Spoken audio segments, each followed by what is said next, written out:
Developing tonight, our interview with the Duggar family has now been seen by tens of millions of people.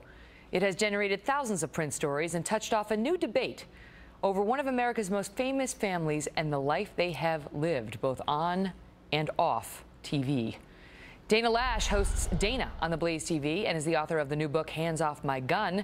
And Robert Zimmerman is a Democratic strategist and the co-founder of Zimmerman Eddles on Public Relations. Great to see you both. What is it about the Duggars, Dana?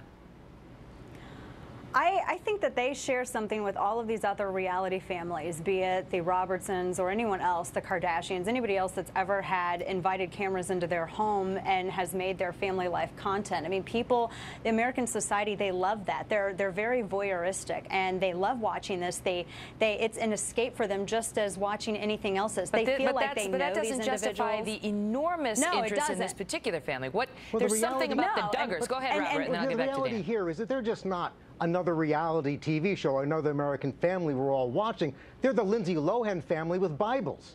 I mean, their conduct. Give me a second to process that. Okay. Or you could say Mrs. Duggars, Joan Crawford with a Bible. The reality here is that their show, the way they dealt with this terrible tragedy, was one issue, but the other point is they put themselves out there as the epitome of conservative values, as ambassadors of Christian values, yet they use their position and they use their celebrity to preach hate-mongering and fear, especially towards the gay and lesbian community, even so far as Josh Duggar being executive director of the Family Research Council, an organization that even attacks our servicemen and women who are gay and links homosexuality to pedophilia. The Family Research Council is definitely against gay marriage, no question. Go ahead, Dana.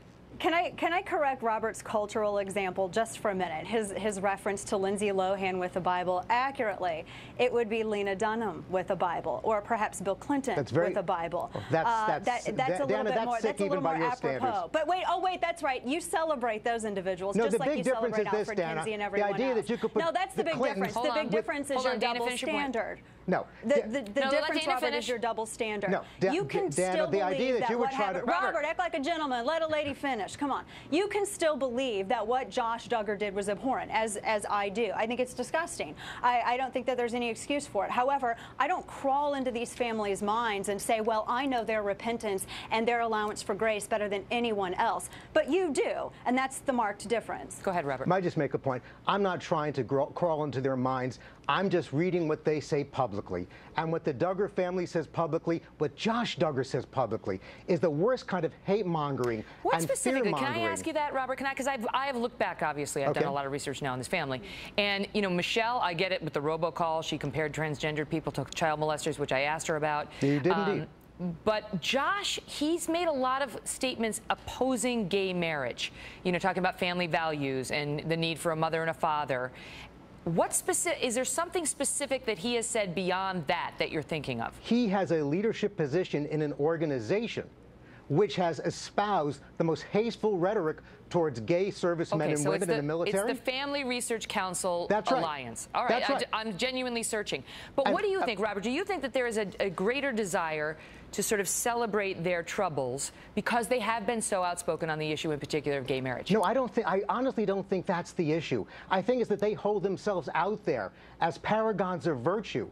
And the way the family responds. Hypocrisy. The hypocrisy is the issue, plus the hate-mongering. And I go back to that point, Megyn, because for Josh Duggar to associate with, to take a leadership role in a hate-mongering organization, to attack the gay and lesbian community, it's fine if he's opposed to marriage equality. But it's wrong for him to try to use faith to preach fear and prejudice.